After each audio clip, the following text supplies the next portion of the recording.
E siamo ormai maturi per definire questo sistema portuale un sistema portuale regolato, cioè abbiamo bisogno di regole e siamo pronti per portare nel prossimo comitatone una norma che garantisca un accesso regolato e che tratti questo porto come se fosse un aeroporto, ok?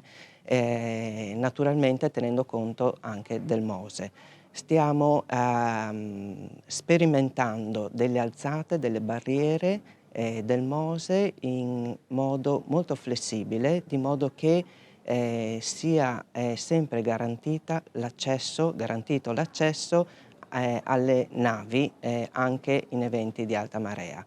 Ecco come funzionerà il MOSE una volta completato, lo ha spiegato all'Assemblea di Federagenti, convocata in Laguna, la capo dipartimento del Ministero alle Infrastrutture Ilaria Bramezza, arrivata appositamente da Roma. Entro fine anno è in programma la convocazione di un nuovo comitatone per Venezia. E il MOSE entrerebbe in funzione una previsione di 110?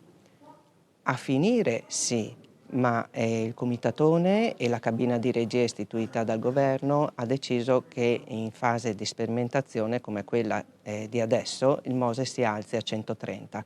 Ma naturalmente è una struttura molto flessibile quella del Mose, quindi non sono i 5 centimetri in più o in meno che determinano l'alzata del Mose. Novità in arrivo presto anche per l'area di San Marco, attorno alla Basilica. Al più presto, è già pronta la progettazione dell'innalzamento della pavimentazione dell'insula di San Marco, e non appena risolveremo, e mi auguro e sono sicura anzi che risolveremo prestissimo i problemi del concessionario del Mose, Consorzio Venezia Nuova, e si potranno riavviare i cantieri a brevissimo e quindi anche quel cantiere, per l'innalzamento dell'insula di San Marco.